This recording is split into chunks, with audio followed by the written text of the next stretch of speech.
Sadolah new instansi. Bahkan kini cara cepat kaya aku banyak kan.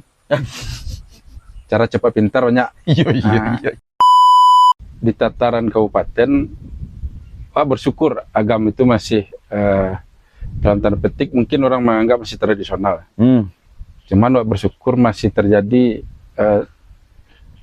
silik lidah itu di dalam. Karena darah Minangkabau itu benar lah, darah untuk organisasi. Bahkan kan Kece Soekarno pakailah pemikiran-pikiran Minangkabau. Organisasi itu kan bahasa kampung kan berkumpul-kumpul apa semua. Iya.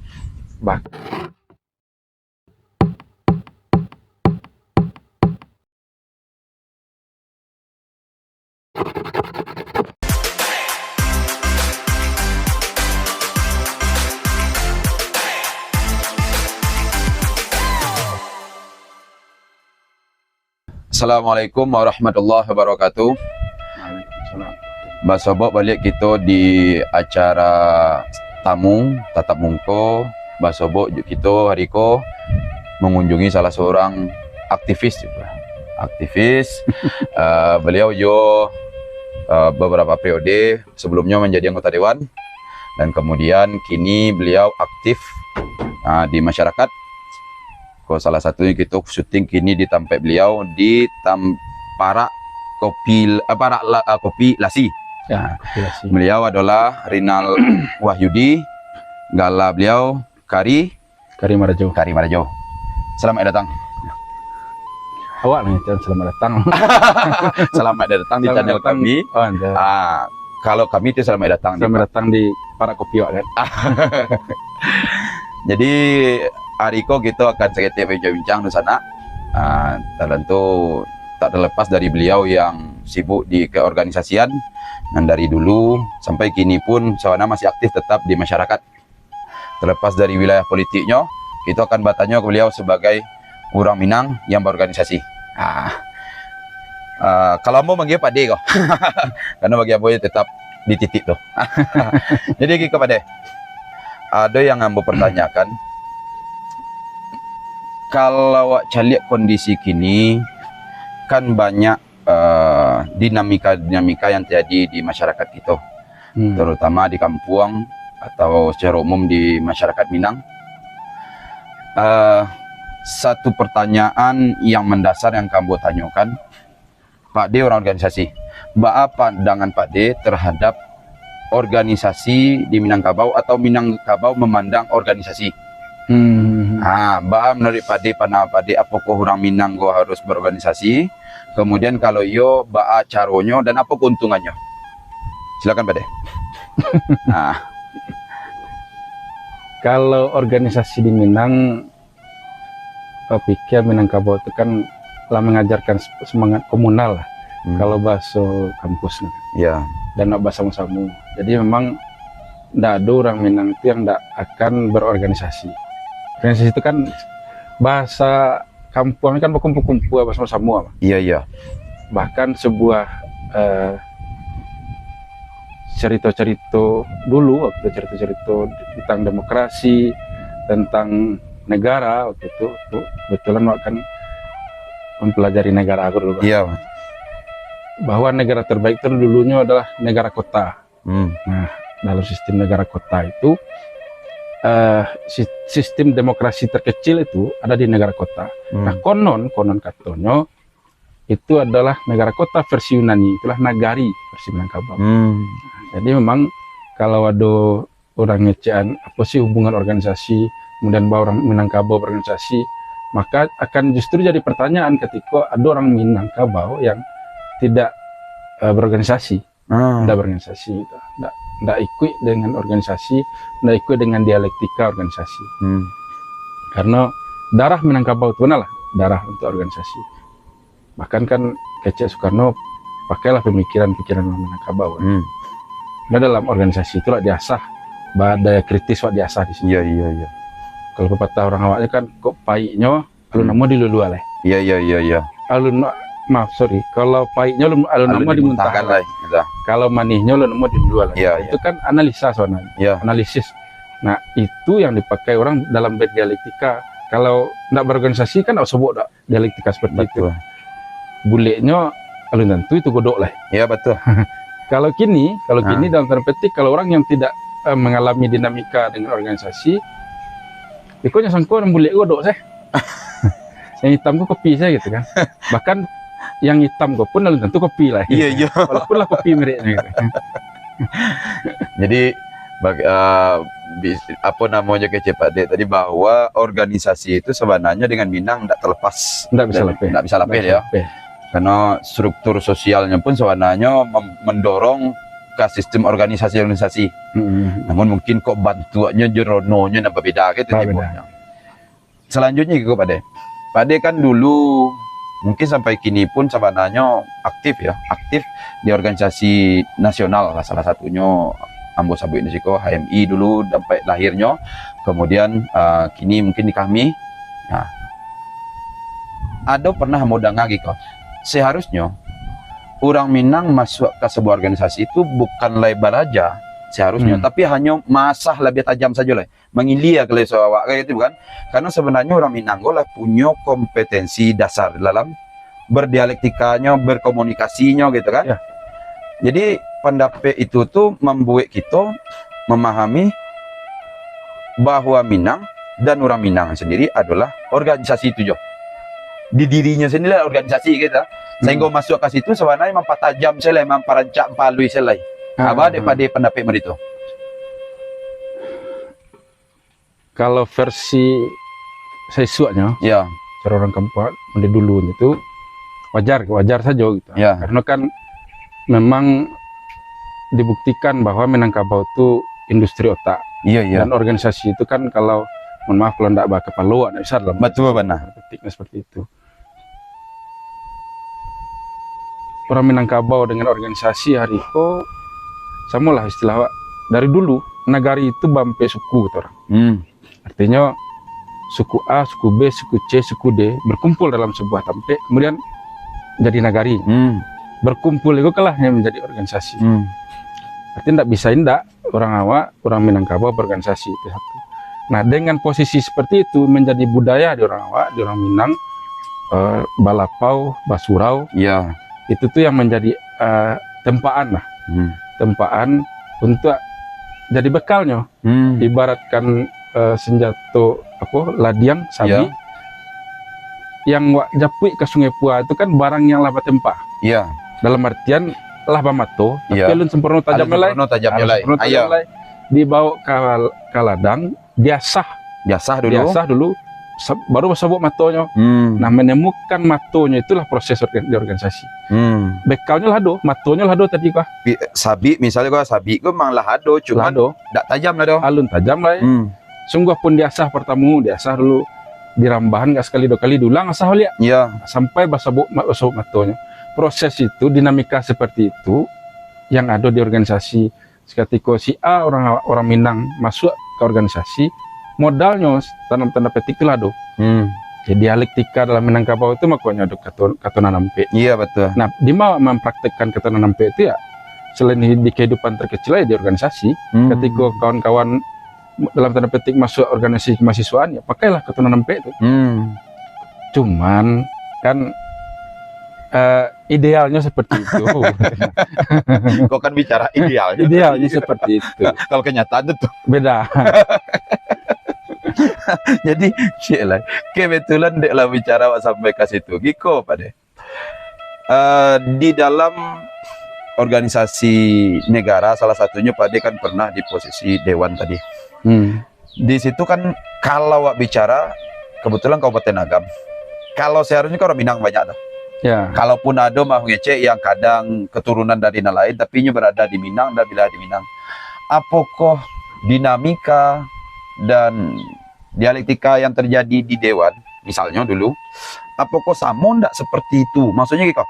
Tadi kan ada bermain ya bola kato kalau dalam mengeceknya kato nampe atau malahan akhirnya ketikanya masuk ke wilayah seperti itu cara bermainnya kok lah hilang.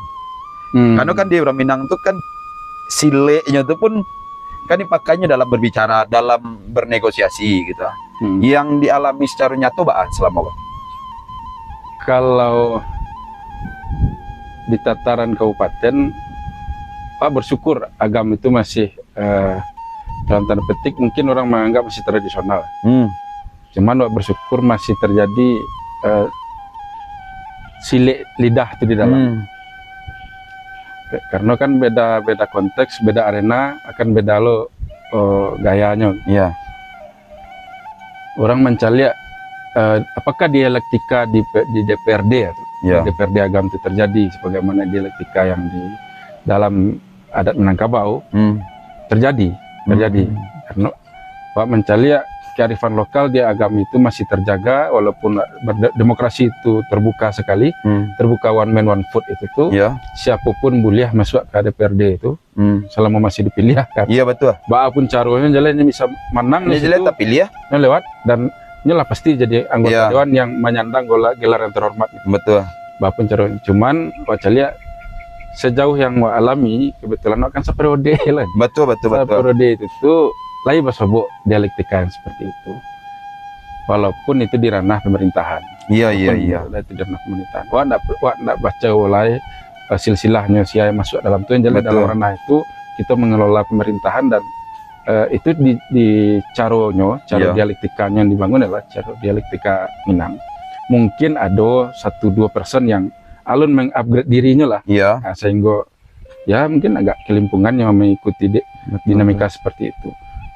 Sebab kan kalau orang Minang basiase alun tekilek lah takalam itu kan jauh sana, Betul. jauh. Dan gua pikir ya alun tekilek lah takalam itulah prinsip politik orang Minangkabau. Jadi tidak seluruh kalau anggan geleng ngamuh itulah prinsip politik di Minangkabau. Dan di situnya bermain. Ya, kearifan lokal. Nah, harusnya politisi Minang itu berpikir dan yang dipakai dalam dialektika politik seperti itu. Nggak ada aku yang langsung hantam kromo itu dalam terpetik itu nggak membawa kearifan lokal awak ya. Betul. Mungkin ada juga aktor-aktor politik yang dari Sumatera Barat yang kemudian main hantam saya gitu. Iya. Yang main yang lebih mungkin lah tabau lah aura-aura orang Betawi yang nyebut kemari. Bisa jadi gitu. Bisa jadi Intinya lah. ndak kearifan awak lah gitu. Nggak kearifan awak.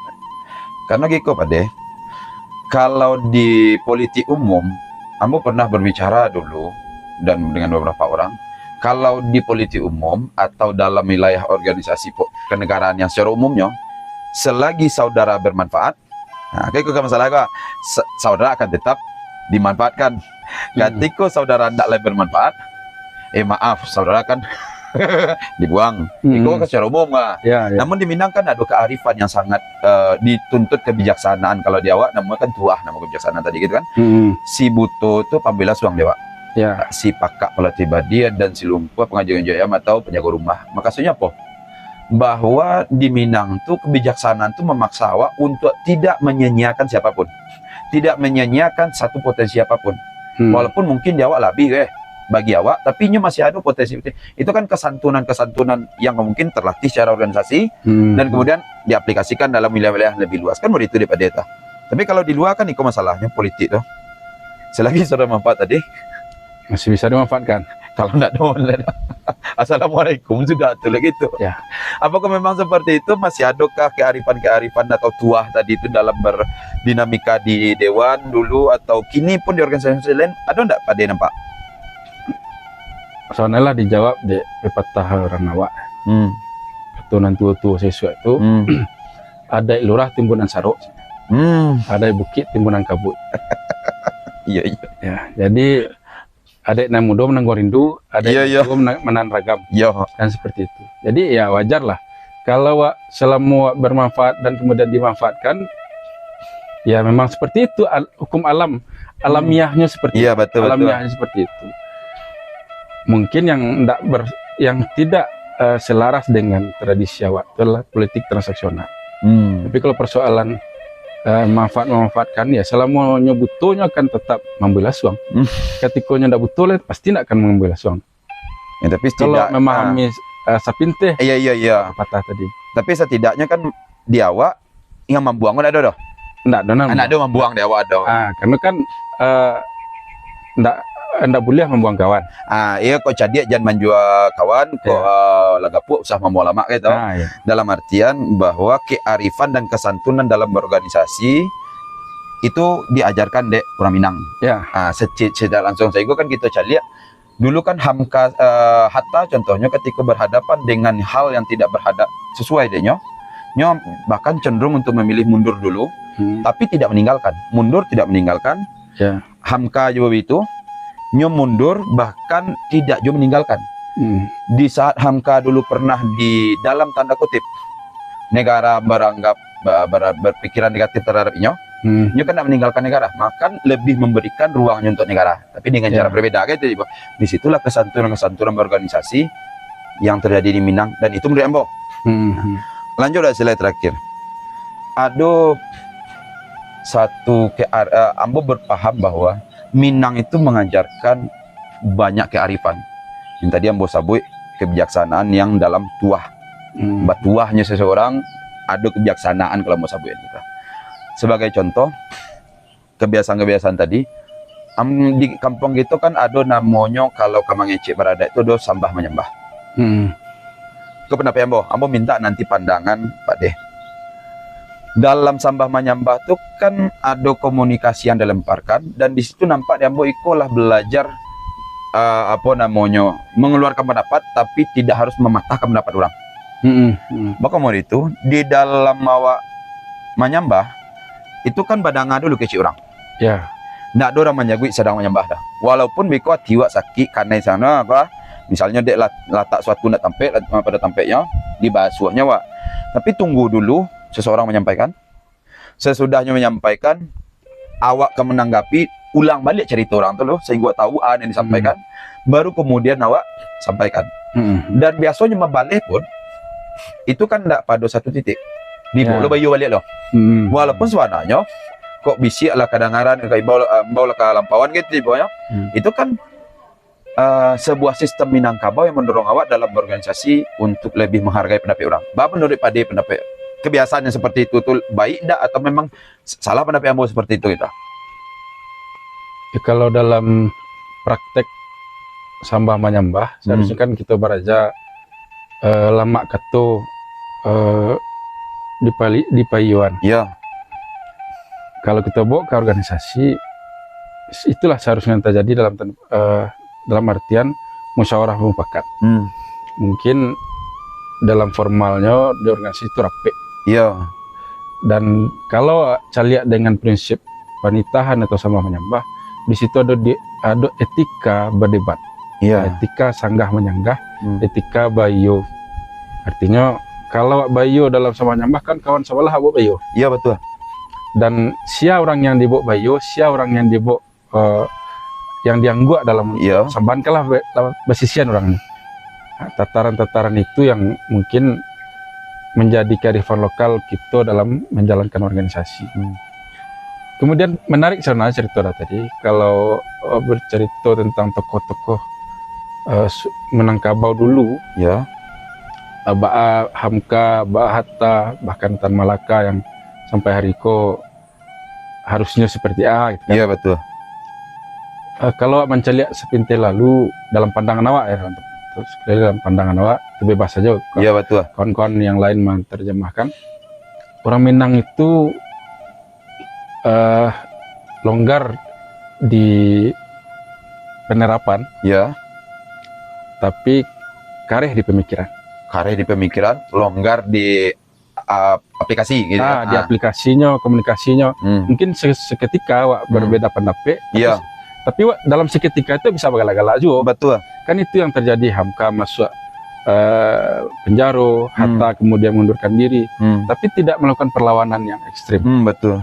Maka kalau wak bawa ke ranah sekitar 5 tahun yang silam atau 10 tahun yang silam, di mana waktu itu zaman-zaman terorisme Islam radikal itu sangat jadi isu mana waktu itu di negara.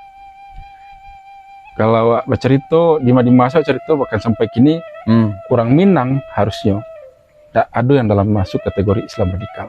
Tidak bisa masuk radikal cara berpikir. Berpikirnya radikal pasti itu. Ya.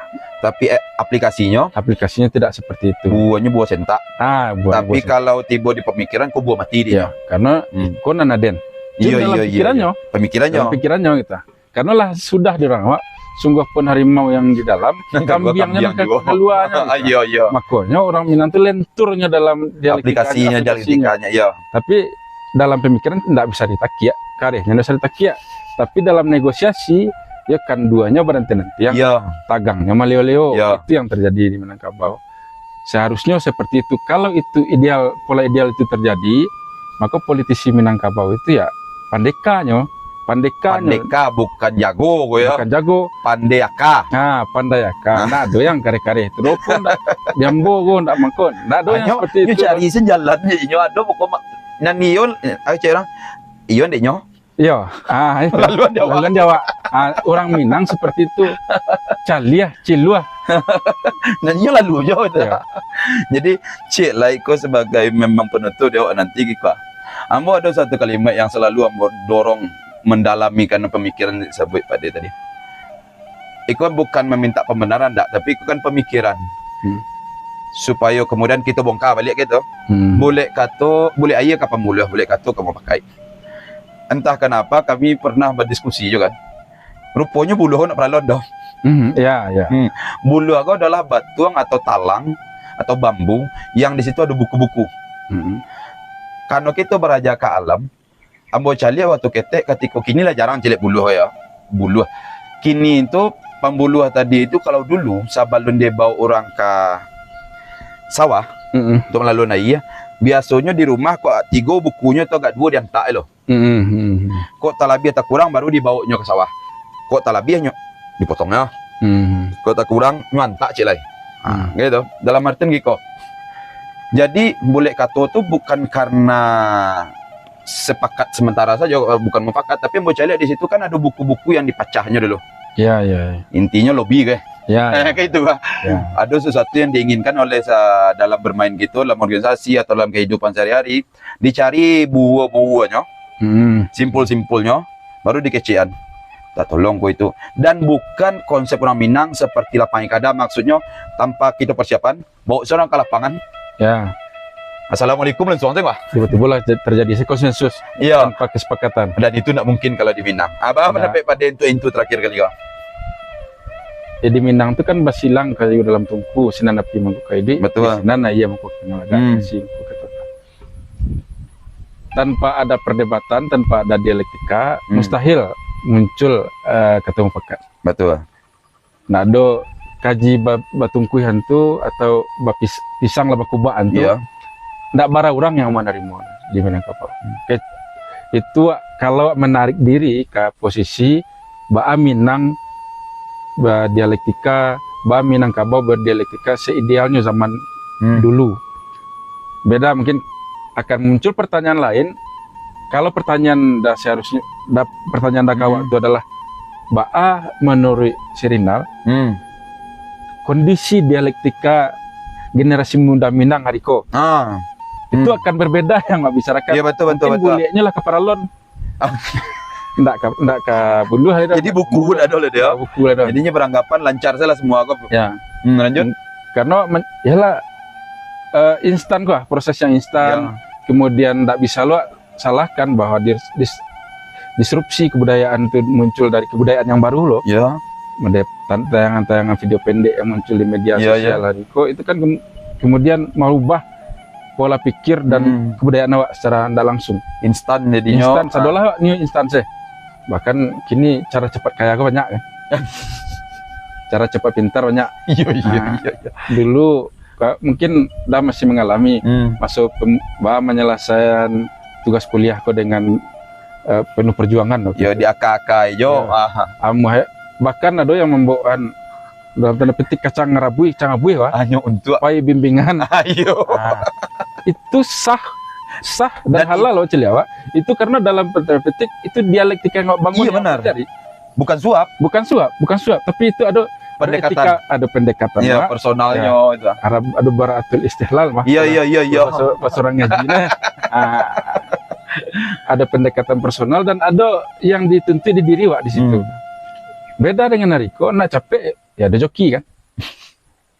Nah, capek selesai ada jokinya gitu. Iya. Jadi Pak De, berarti bisa lawak simpulkan sebenarnya bagi orang Minang berorganisasi itulah sebuah keharusan dan keniscayaan. Dan kemudian berorganisasi yang dilakukan di Minangkabau itu dicari dari cara-cara yang tadi kita diskusikan tadi pendek. Soalnya lebih banyak ya, tapi kita bisa mencari bahwa kesantunan lebih tinggi. Kesantunan seharusnya idealnya kesantunan lebih tinggi, kemudian tidak like kepentingan pribadi gitu. Karena di situ masih banyak pemikiran-pemikiran yang mungkin kita gali lebih dalam gitu kan. Ya kayak tadi kalau pakai selah merubah paralon jauh bulu itu kacau tuh. Tapi kalau lebih bulu aja baru berarti harus melakukan lobby-lobby untuk mencapai satu keinginannya, satu kebutuhannya atau satu kesepakatannya. Tidak serta-merta tiba di situ awak sepakat apa langsung start padahal udah sobok lah yang lain-lain, sehingga akan terjadilah silang pendapat, apinya morak tapi tidak selesai apapun. Itu daripada. Jadi untuk kita bersama para penonton, kami kok sebenarnya kan tidak ketinggi-tinggi limu dah. Iko sabananya total apau yang kemudian kami harapkan dari siko terbuahlah adalah buah dari cerita kami kok seindah-indahnya untuk kami menceritakan tentu juga pada semua orang yang mendengar. Kadang ke depan kami mohon kalau ada yang perlu kami tamui, kalau ada yang perlu kami bahas, tuliskanlah di dalam kolom komentar dan dukunglah kami. Kalau tidak didukung ya, Salua pun tidak ya kegadang dah. Itulah kami dari Salua. Akhir kalam, assalamualaikum warahmatullahi wabarakatuh. Waalaikumsalam warahmatullahi.